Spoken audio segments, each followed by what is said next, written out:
Hi everybody, good morning. Welcome to IndyCar. What's the date today? I always have to check this, sorry, just to make sure I'm on the right day today. It is the 17th of April, so welcome to IndyCar.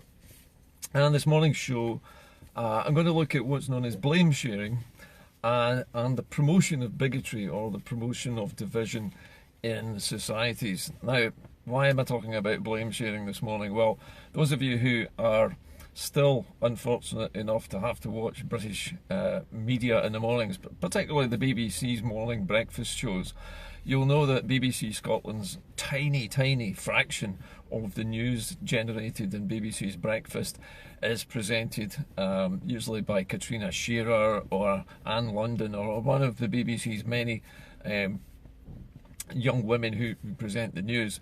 Now, what was presented this morning as news, and I say news in inverted commas, was a BBC Freedom of Information request, another one of the hundreds of BBC information requests made to try and unearth some unpleasant statistics.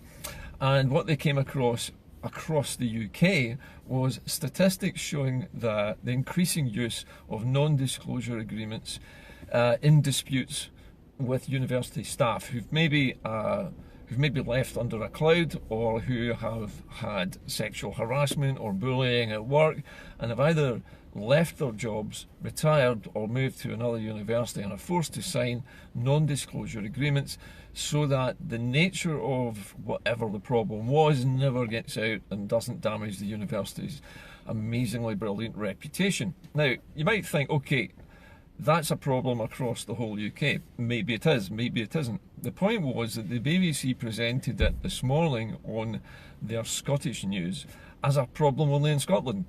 That they had done this Freedom of Information request and they discovered that in Scotland this was a problem, and that people, particularly women they were highlighting, had suffered sexual abuse or bullying or other forms of harassment at work, and then when they left university were forced to sign these non-disclosure agreements to shut them up, gagging orders as they're known. Now, if you are, like me, sensible about these things, you then go to the British news, in other words the English news on the BBC, and have a look at that, and you'll discover that the very same Freedom of Information request was made by the BBC, not in Scotland, but in London. The London newsroom made this Freedom of Information request, and it was across the entire UK. It wasn't just Scotland, as we are led to believe by Katrina Shearer and her friends this morning. No, it was a whole across the UK survey to find out how many of these NDAs had been signed and what they were for. And the nature of non-disclosure agreements is it binds both sides not to talk about whatever it was that happened that caused that person to leave the university, including the people who issue the NDA. In other words, the university are not allowed to talk about the case either, because the agreement works in both directions. So it gags the person who has made the complaint, which is terrible, but it also means that people asking questions of the university cannot get answers out of the university, because they can then claim that they are also bound by the rules of the non-disclosure agreement. So it's a perfect stitch-up, catch-22 for anybody who has to sign one of these, and many people refuse. The problem I have with this news coverage is that this wasn't a piece of news. It wasn't a piece of Scottish news in the first instance. It's been blame shared. In other words, they take the whole of the UK figure and then they give 8% of the blame for whatever it is they've discovered is wrong to Scotland. So when it's reported as news in Scotland, we are hearing it as though it is only Scotland that has this problem. We don't hear anything about the rest of the UK because they don't want us to know that it's actually a UK-wide problem, not just a Scottish one. So we get the impression that Scottish universities are terrible places that are gagging people, stopping women from speaking out about harassment or sexual abuse or other matters that have caused them to be forced out of work due to things like illnesses or disabilities. Now, all of these things, these claims and these crimes that have been perpetrated, if you like, the wrongdoing that's happening in these universities is still wrongdoing. These women still have a case.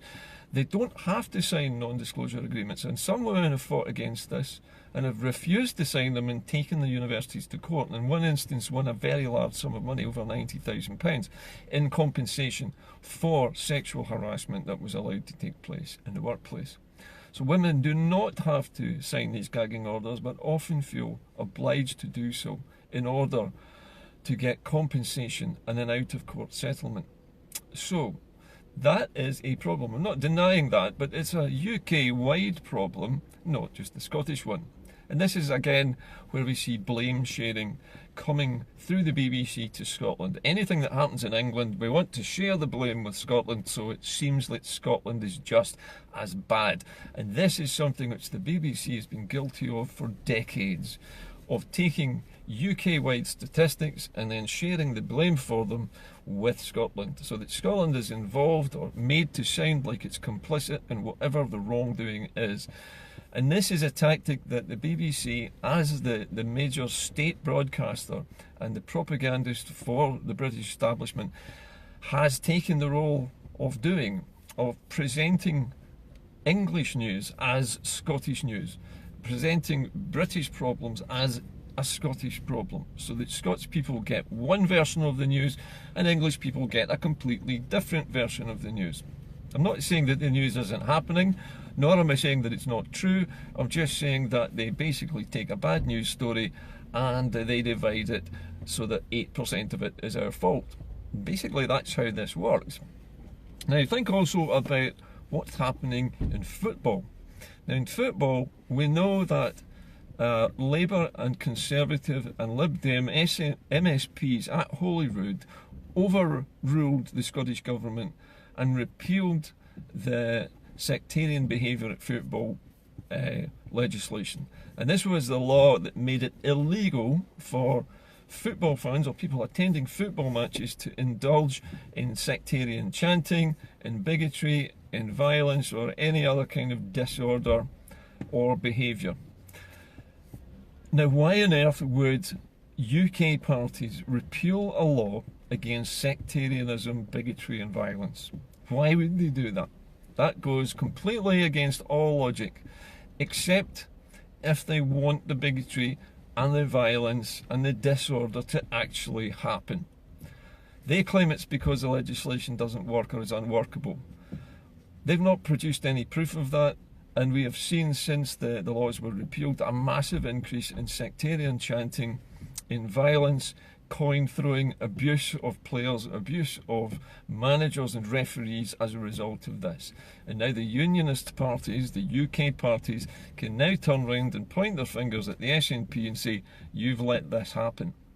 When in actual fact, the British parties have deliberately repealed a law that was preventing bigotry and sectarianism. And this is the second weapon that the UK government and the UK media uses to keep its colonies divided, and that is to promote and widen any sectarian divisions that there might exist in the population that they are trying to suppress. And by doing so, they divide that population up into warring clans or warring factions. Sectarianism is an ugly way of controlling people by getting them to turn on each other.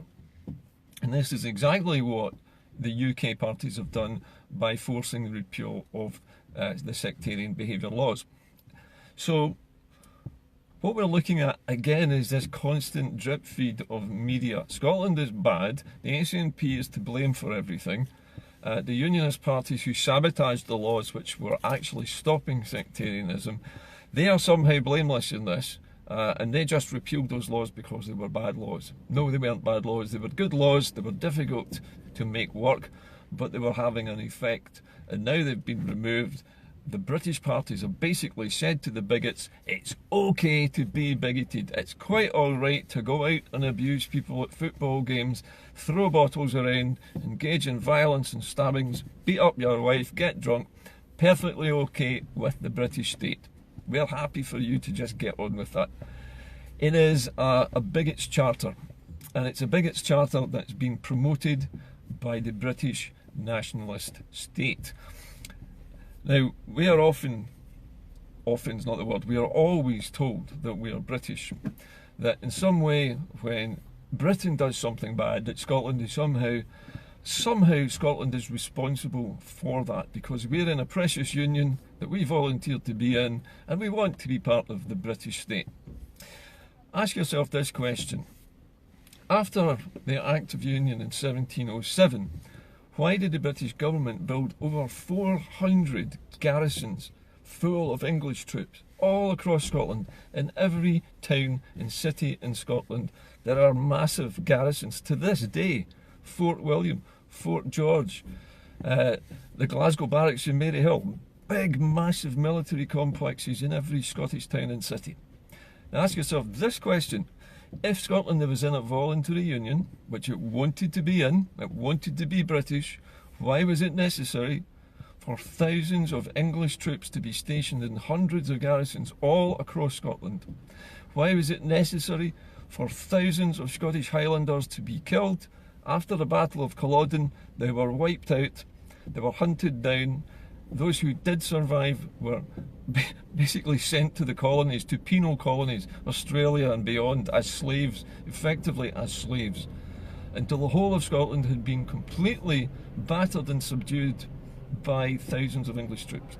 Is that Scotland being part of Britain? Is that a voluntary union to you? Does that sound to you like a precious union of equals?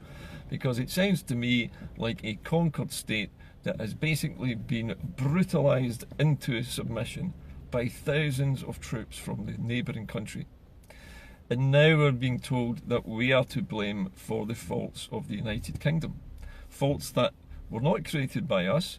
There may be some faults that we are responsible for, and I'm sure there are some non-disclosure agreements in Scotland resulting from Scottish universities having got rid of people, and I'm certain that there is some blame for that, but I'm almost certain that 8% of it is not our fault.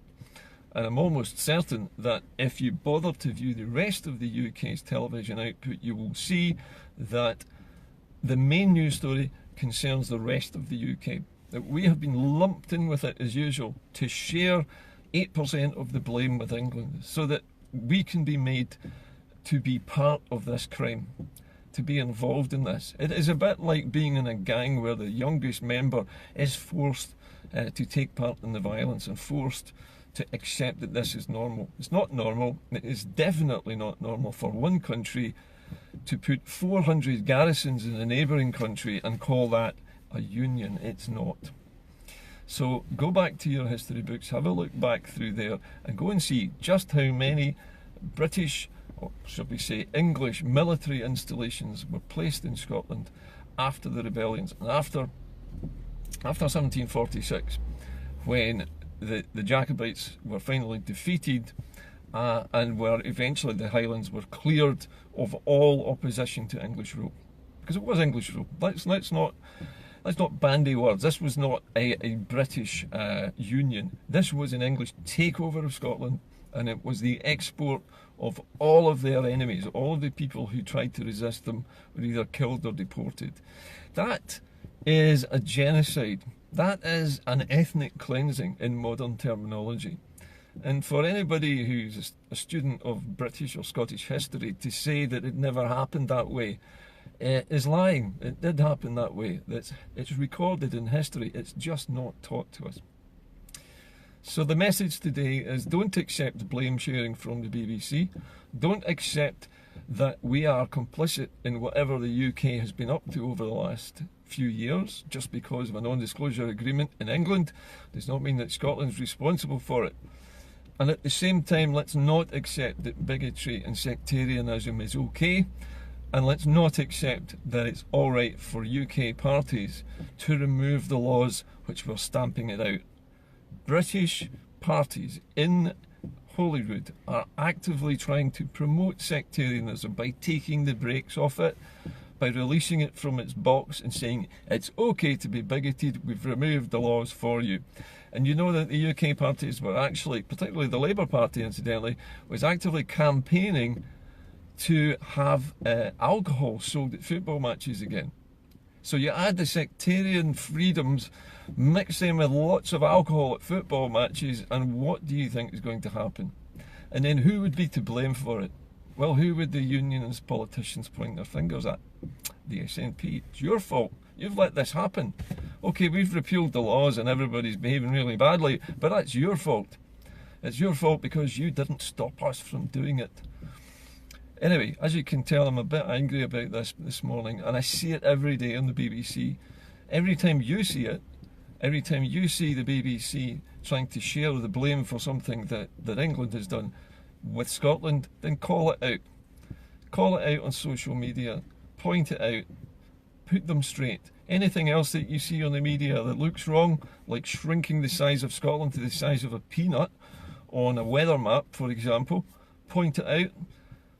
Make them out to be as stupid. I mean, call them out, mock the BBC as much as you can, because they really are at it day and night. Drip, drip, drip feed. Scotland's bad, Scotland's too small, Scotland's too poor.